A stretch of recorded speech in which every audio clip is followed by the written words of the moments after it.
Hello everyone, it's Jeanette here from The Enthusiastic Gardener, and I am rather angry today and sad because I'm admitting defeat, unfortunately. Defeat against the box tree caterpillar and the box tree moth. I am throwing in, well, I was going to say throwing in the trowel, but this is not a trowel, but they're all coming out. Unfortunately, I have battled the box tree moth and the box tree caterpillar for long enough. I am admitting defeat, but I am saying no more. Gardening should be fun and enjoyable. It should not be stressful and expensive and a worry and annoying, which this is what this area is doing to me, everyone, and I'm not having it anymore. I adore box trees, Buxus, Boxwoods. I love them. I really, really do. But here in England, especially around London and the home counties, you can see from this picture here, which is taken from the RHS website, we are just riddled with these awful creatures. The box tree moths look like this. They have white wings and they have brown tips, and they lay their eggs all in our little boxwoods, and the eggs turn into caterpillars, and the caterpillars eat the plants, put all this webbing all over it, decimate it and everything. And I have tried for 4 years to eradicate them, and they are still back, and it is costing me too much money. So I put the traps up, I fill it with the pheromones twice a year. I also spray them liberally with the XenTari, because the pheromone traps trap the male moth, and then he can't go and find his female. That's the theory anyway, but it doesn't seem to be happening. They've got wires to it. Then they lay their eggs in the boxwoods, and the eggs turn into these awful looking little caterpillars, and the caterpillars eat all your plants. And the XenTari, what that does, and it's not nice spraying all these awful chemicals, and I really try to avoid it. The caterpillar ingests the XenTari, it will stop eating within 1 hour and it will die within 1 to 2 days. You can of course pick the caterpillars off by hand.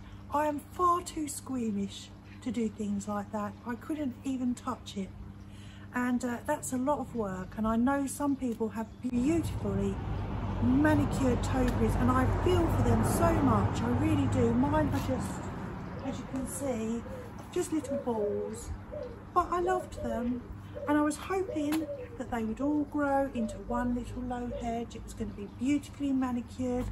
You could see all the way to my garden illusion gate. It was all going to be very beautiful, and I've tried for about 4 years, and I've worked out what it's costing me to do this, which clearly isn't working anyway. The traps, of which I needed 2, one for the front, one for the back, and they're £16.95 each, £33.90, but I'm not even going to count that because that's a one-off purchase. The refills for the traps,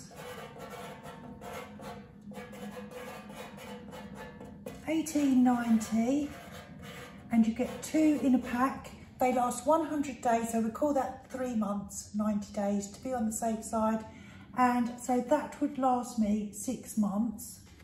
Then we have the spray XenTari, because you have to do this as well. That catches the male moth, but that doesn't seem to have stopped anything in my garden, so you need to liberally spray with the XenTari. In each box you get 5 sachets of 3 grams each, which covers 30 square meters. That is £14.95, and you need, that will do 3 months, so you need another one for another 3 months. So that little lot comes to £48.80. That is for the back garden. Then we need the same for the front garden, which comes to You can see I've already done this. I'm not doing it in my head. £97.60. So that is £100 every year just on the treatment. You can see I'm looking over my glasses in disdain. £100 a year. If I want these Boxwoods for another 10 years, that is going to be £1,000. £1,000 plus all this all the time. Out here every 2 or 3 months spraying, and goodness knows it's just not worth it. Unfortunately, I am admitting defeat.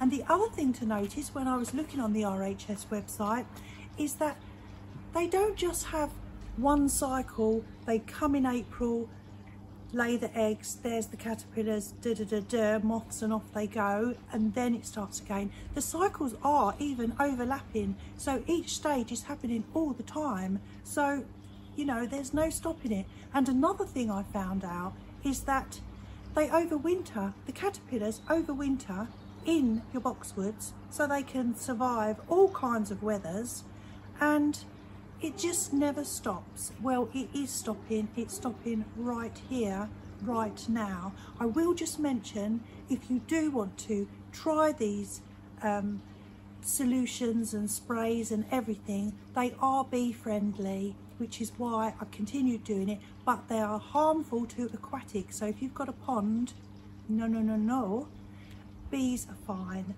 And also you shouldn't spray anywhere near open beautiful flowers, apparently. But anyway, that's it. I'm so sad, I really am. They're coming out. Let me show you the front garden, which is even worse. And these are my boxwoods in the front garden, which you can see, look, also have been attacked. We have exactly the same problem here. All along the whole thing. These were originally small little balls. Look at this end here, completely decimated, and there's no coming back from this. You have a look down the sides. It's completely chewed to pieces. I've absolutely had enough of it, everyone, and they're all got to go. I'm going to take them out, and come along and join me in my sadness.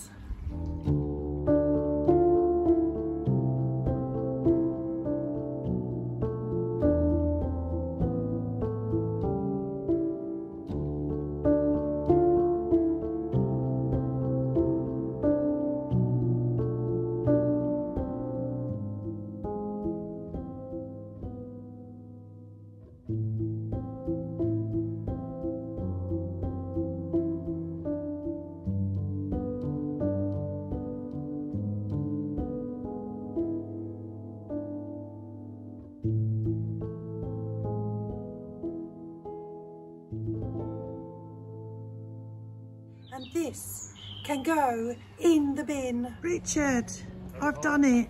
They've all gone. They've gone? Come and have a look. Tell me what you think. Yeah, well, they're gone. So, that gives, you can plant, you can buy more plants now. Yes. And you can plant them. Yes, I need to think. And I can think about over the winter time and autumn time. Think about what to do.